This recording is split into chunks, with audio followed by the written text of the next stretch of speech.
सत्ता स्थापनेसाठी भाजपला खात्यांची तडजोड करावी लागणार असल्याची माहिती मिळते।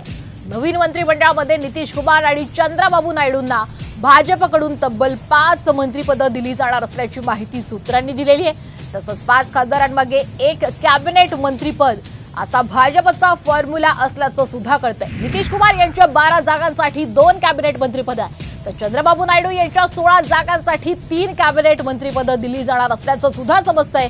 दोन्हीही पक्ष मोठ्या खात्यांसाठी आग्रही असल्याची सूत्रांनी महत्त्वाची माहिती दिली आहे। अधिकचे अपडेट घेऊयात आमचे प्रतिनिधी प्रमोद जगताप यांच्याकडनं। प्रमोद, आता एनडीएची सत्ता येणार हे तर निश्चित आहे, मात्र खाते वाटपावरून कुठेतरी भाजपला तडजोड करावी लागेल असं चित्र आहे।